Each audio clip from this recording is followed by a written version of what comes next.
Well, greetings, YouTube.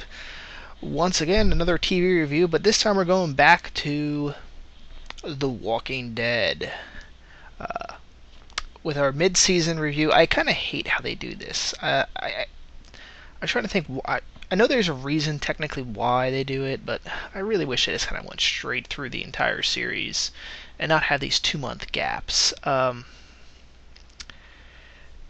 I believe they filmed this all at the same time because it would just be way more expensive to have a gap like that for filming.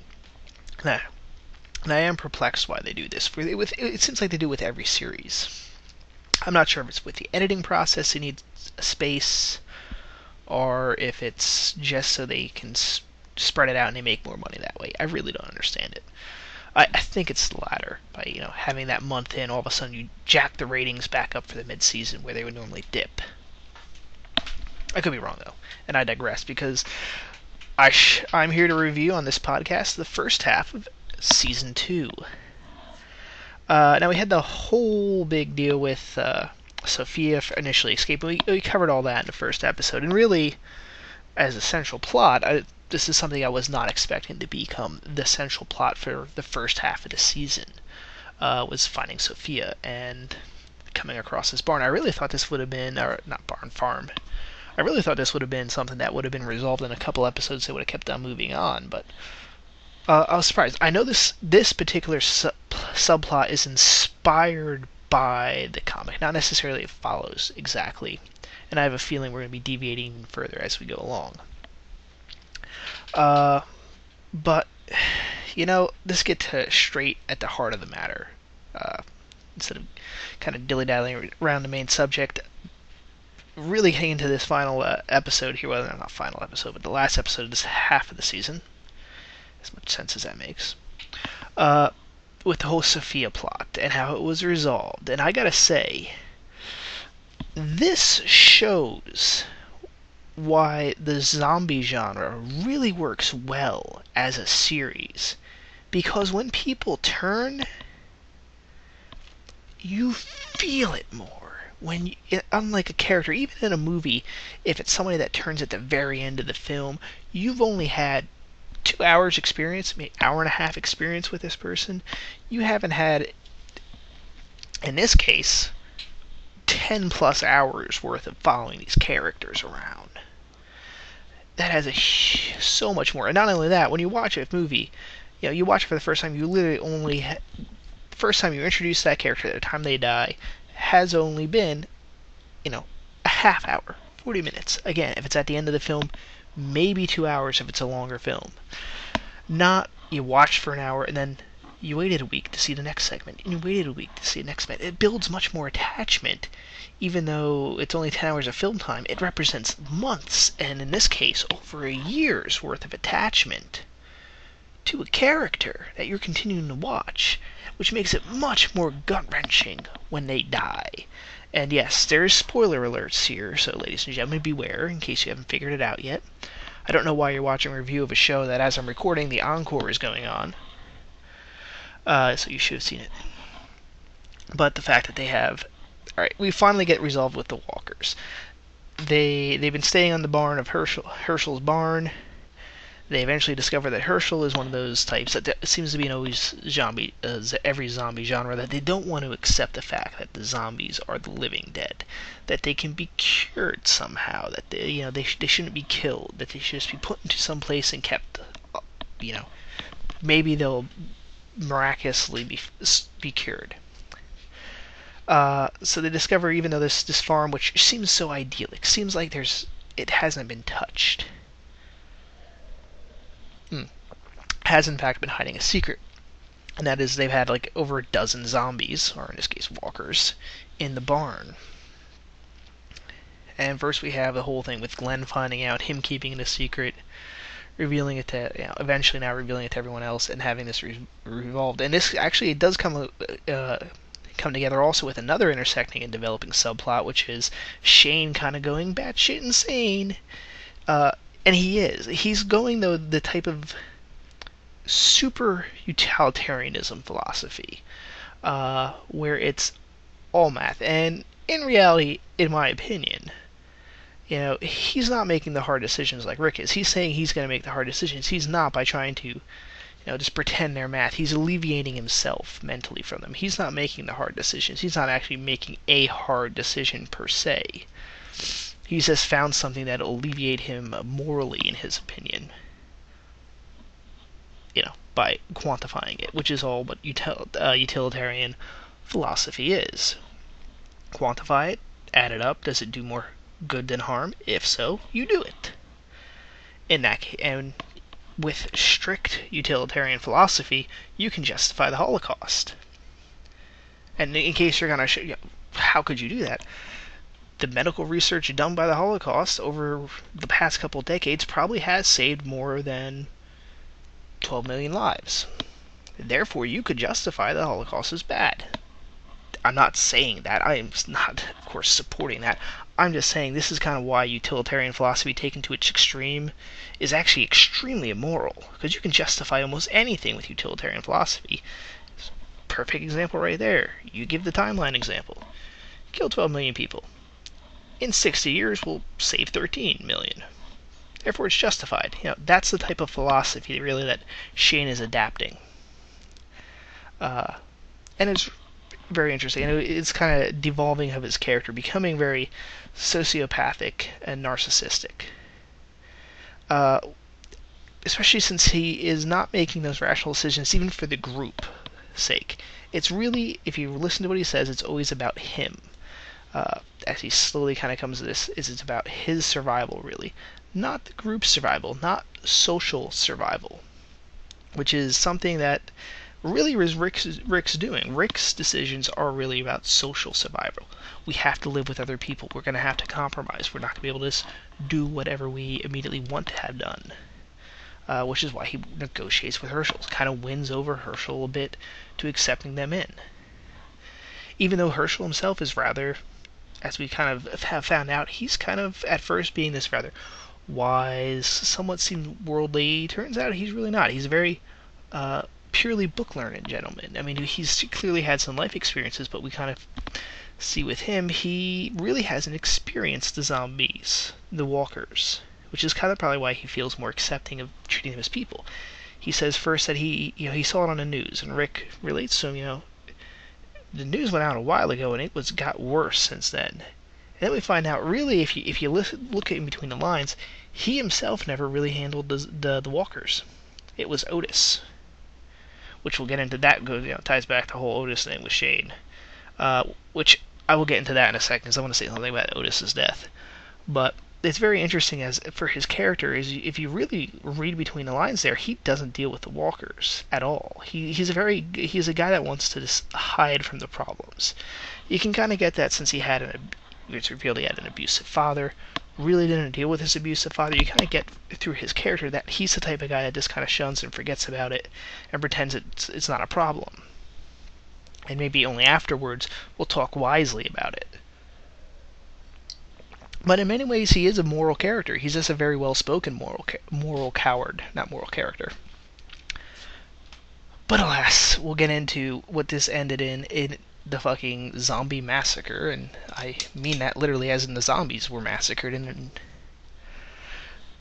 Shane finally breaks mentally. You can see this throughout the entire episode that he is just fucking gone. He is snapped that he's just gonna, we gotta kill these things now. We gotta kill them.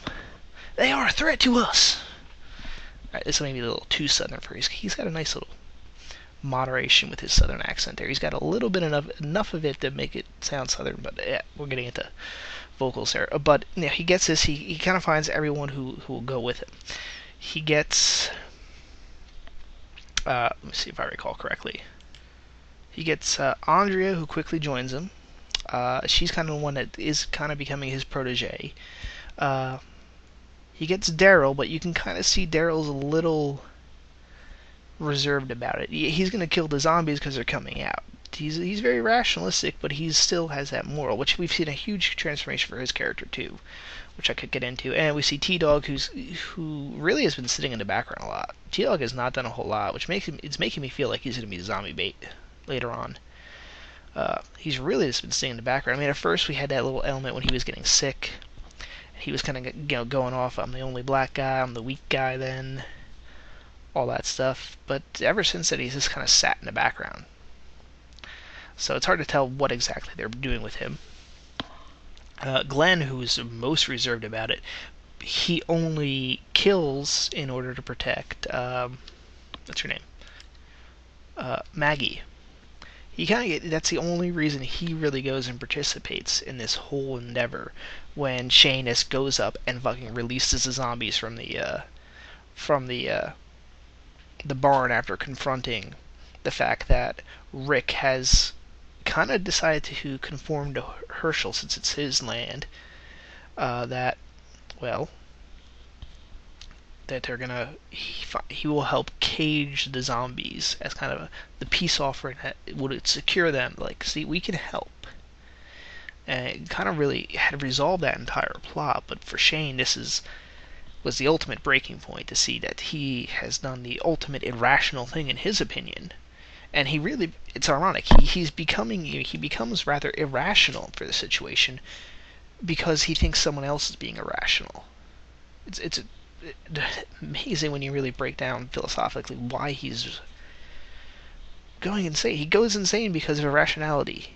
It's kind of if you go too ultra rational, you yourself will become irrational. But I digress. That's kind of my catchphrase, is it not? Yeah, but we have Glenn only does it to become. Well, he only does it to protect Maggie, who he's kind of now has become firmly attached to. And this, by the way, ironic in this series. It seems like the only character that actually gets some is the nerdy Asian guy. Not the really buff dudes. You really don't see that often with this guy. Amazingly, Glenn, ever since he met Maggie, has been basically shagging every episode. Progress. Hell, is shagging even made him find out where the zombies are hiding.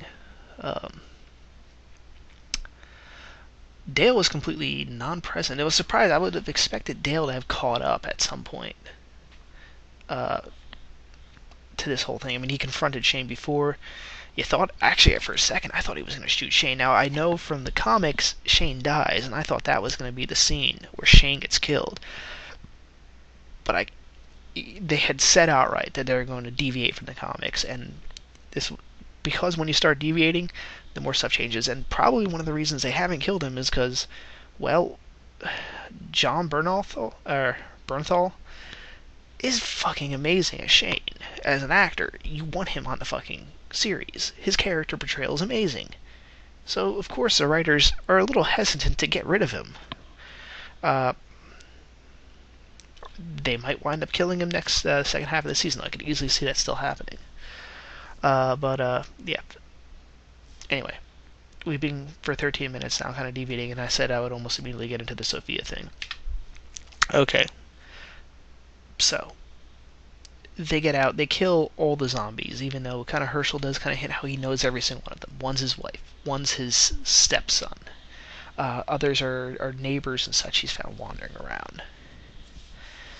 And the one last zombie. And this I did not actually see coming. Now, I'm sure some people are going to say that they called it as soon as they saw zombies in the barn, they're going to go, Sophia's in there. I'm hesitant because I didn't make that immediate connection. I thought they were going to find her, personally.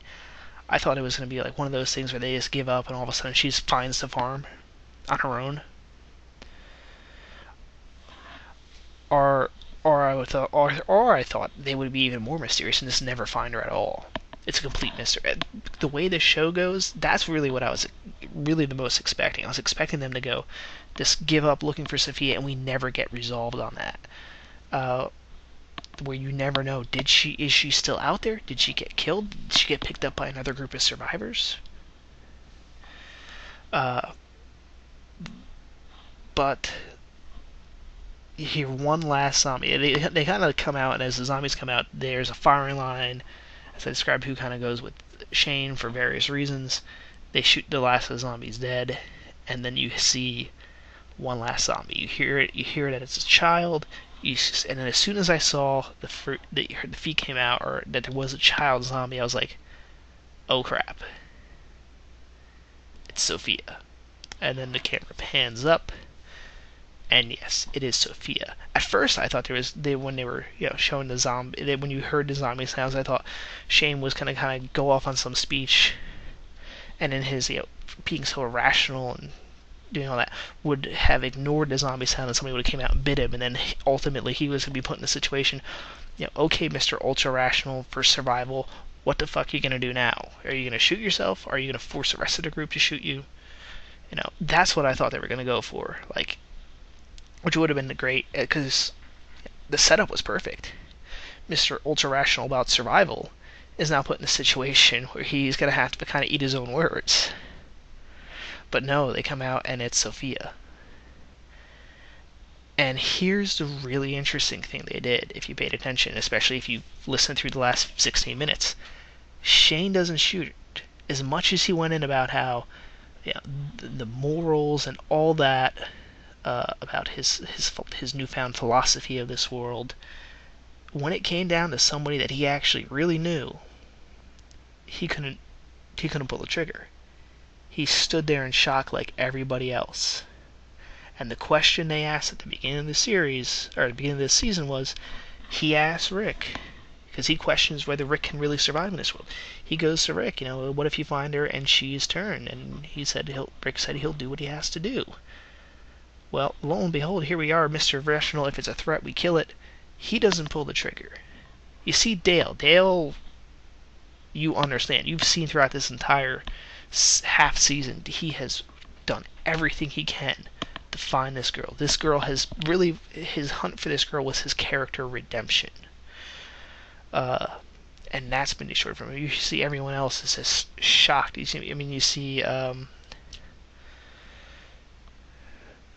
Lori. You expect Lori still is not getting that she's in a post-apocalyptic zombie world, but we digress with that. Ultimately, it comes Rick. Rick steps up and does what he said he was going to do if need be, that he indicated that he would do if he had to. He's the one that goes up and shoots her. He's regretful about it, yes, but he does what's necessary when there was a threat. Not Shane. Shane's not the one that immediately raises his gun and shoots. In fact, even when Rick's taking his time, he still doesn't raise his gun to shoot. Kind of proving, really, when push comes to shove, Shane's the moral coward. He can kill zombies, yeah, he can kill the zombies that he doesn't know. And you can kind of see that he really is socially isolated. Really, as I'm trying to think throughout this series, has he ever been confronted with a zombie that he knew and that he's killed? And like I said, I missed a few of the first season episodes, but I don't think he did. Rick, on the other hand, has stepped up and done it. Rick really is kind of proving that he is really the more morally righteous character. Or not morally righteous, but he really can survive in this world much better, because when it comes down to the wire, he will make that decision. He will make that so-called tough decision. In this case, to shoot the little girl, which everyone has invested in, right in the head. He doesn't do it based on some sort of simplified math that he can use to alleviate himself morally from it. He makes that literally that tough decision. He makes it's tough. It's actually hard for him to do it, but he does it. Unlike Shane, who, when it finally was hard, was not able to do it. And that's really the moral dilemma of, of course, the entire zombie apocalypse. And because we saw Sophia for so many episodes, this character was built up. When you see her dead and you see that she is turned into a zombie, throughout this entire season we've been having hope that she'd been found. Our hope as an audience is also just broken. I put it up there on my Facebook and Twitter. This was the most heartbreaking zombie kill ever because of that. It is doubtful. I cannot think of a single other. I've seen a ton of zombie movies. I've never seen a zombie film where you're really just like, oh. Not only the fact that she's a zombie, but the fact that she's turned, because really she was one of the hopes for the future. You had Sophia there, and you had Carl. They were the future. Now, I mean, yeah, there's a pregnancy, but now you don't have Sophia. And everyone had invested so emotionally in finding her that when you see that she's a zombie, and especially in that type of situation, it breaks everybody down mentally. Even as the audience, it breaks you down. It makes you go, if you really have that, oh, no, moment. That's, if anything should get it, if this gets an Emmy this year, it should be for that episode. Not that, if you just see that scene, you don't feel the connection because it's, it looks like a typical zombie scene. But what they did, and what I said at the beginning, why the zombie genre really has proven it can work as a series, is that long connection that character has. So when you have just that moment where she just is dead and gone, or literally, in this case dead but still walking around, it breaks you down. It's a really hard trouble. It's the fact that they put so much hope into this character, and that you find out that she must have pretty much the day of been bitten and turned. I mean, there might be some plot holes where you go, well, what was this doll doing there? I mean, as a zombie, she might have still been carrying the doll. That house, that might have not been Sophia that was hiding in that house. It might have just been somebody else who had previously, I mean, there are some of that stuff that Shane had said earlier does come back, that he probably was right, that probably within the first 24 hours there, she was bit and turned. It's going to be very interesting now to see what's going to happen in the next half. How is Herschel going to be able to hit there? I mean, he still has it's his land, so he can say, but now he's kind of really in the minority. You can kind of even feel that Maggie, his daughter, has really they never really supported him in his decisions, because again, he never really dealt with the undead. It was one of those things, he put it in the barn far away where he couldn't see him. He didn't feed the zombies. He had Otis handle it. How is he going to do now? Because he kind of avoided the grief issue every time by kind of just preserving the undead in the barn. So he could always accept them as still being alive. And now he's got to deal with all those people being dead at once. So it'll be interesting to see how his character changes if he doesn't shoot himself or something. It'll be interesting to see how the group will handle Shane. It's going to be interesting to see how Dale handles this. I mean, Dale and Carol. Carol seems she was more prepped, but Dale seemed like he was really up and ready to go for the whole. Not Dale. What do I keep on saying Dale? Daryl. Sorry, guys. I don't know why I confused the names there. Daryl. How is he going to handle this? Because he put a lot of effort. He risked his life time and time again to find this girl. And this really, he looks like as a character, he invested in this was going to be his redemption. And then to find out the entire time, he didn't have it. And really, kind of a dick move there, Herschel. Now, I have seen the scene on Hell on Wheels. During a commercial, they show a scene from, in this case, when the season picks up again on the next episode, where he kind of claims he didn't know it was her. Maybe true, but yeah, he was really risking those guys. He was risking their lives. He could have checked to go, there's a lot of zombies in the barn. Let me just see if one of them's a little girl. Better tricky. It's going to be very interesting how they move out. I'm really also surprised we didn't find out what the doctor at the CDC said to Rick. That's still a mystery. They promised we would find out, so I'm guessing that's going to be in the next season. I kept on expecting Rick to kind of, when he was debating the morals of the undead, that whatever secret the doctor had told him, this was what he was going to use to pull it out. That he was going to tell something to Herschel that would, because Herschel is supposed to be a vet, so he's supposed to be a scientist, that there is no hope. Who knows? We'll find out. I have a feeling we'll see if this whether they get to the army base or not, if they pick that up again, whether they disbanded it, whether they do the prison story arc, which is I'm somewhat doubtful. Um, One, because if they want to do the prison arc, they've got to find a prison facility that they can use for about a month's worth of shooting. Because they have to film a lot. I mean, if you're filming at a prison, obviously you can't use an active prison. There's plenty of preserved prisons around. But then again, you've got to, like I said, you got to be able to film there for about a month. Because if you wanted to make, the way they do this is the prison would be an entire season. So you can do that with some, studio shoots, but you really would need a prison for several weeks. And even a museum prison is going to take, well, I mean, it's open during the day, so it's really hard to shoot there. And this is a series that likes to shoot during the day. It's zombies in daylight. Oh yeah. Before I end this, because we're pushing the half-hour mark now. Not quite. Lori, with the whole whether she's going to abort the child. Battlestar Galactica. First of all, this type of genre is not the one to deal with abortion, because ultimately, when you get down to it, we're talking about survival of the species. In which case, you really can't justify an abortion for any case. When we're literally talking about humanity holding out by a string. When you get to that extreme, the whole choice thing kind of goes out the window. We really need to repopulate.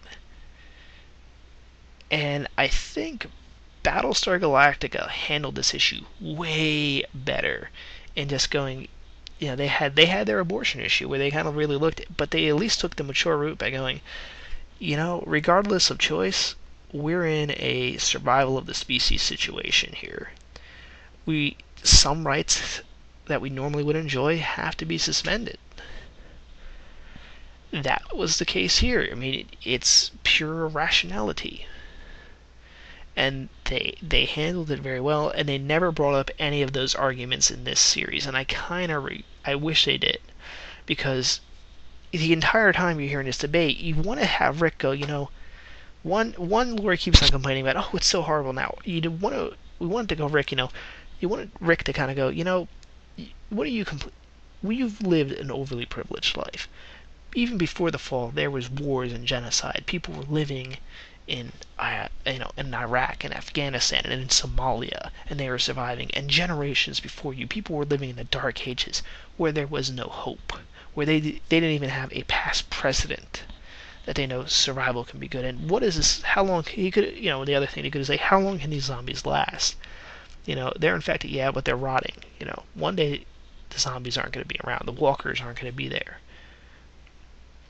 Humanity has toughed it out before. This is a survival of the species situation. It's kind of like you don't have that choice anymore. Just like you don't have a lot of other freedoms in that type of situation. You have some other freedoms, the whole, freedom to really do whatever the fuck you want. When in terms of kind of going anywhere, you see a house, you can stay there for the night. Just kill the zombies that are inside. But you kind of wanted to see him to bring that argument up, and he never did. Now you could argue because it's dealing with a wife, there's what he would use, but you kind of, I think, as most people were kind of having that thought in their heads, like, listen, lady, there's not too many humans left. You're having the fucking kid. It's survival again. It's survival of the species. You need to reproduce. It's not, and they could have really. That was the perfect time, in my opinion. That's the only thing I kind of regret, them not kind of using that kind of argument and kind of really going, yeah, the world has changed, and this is one of the ways the world has changed. For the worse, probably. The same way now, people, like, again, dealing with her son. She doesn't want to. Another one they could have dealt with. Oh, he's a kid. This is a new world. You're gonna have to have even kids learn how to kill a zombie, because else he ain't gonna survive. I mean, this is now. Again, you could have used the argument. You could have brought up. When my grandfather was growing up, he was out shooting and hunting back then because he had to. Again, bringing up, we live in the most privileged time ever in humanity, and I would love to go on further, but we're really literally pushing the half-hour mark, and I think that's about where my YouTube license ends. So, signing off for now, guys. See you later.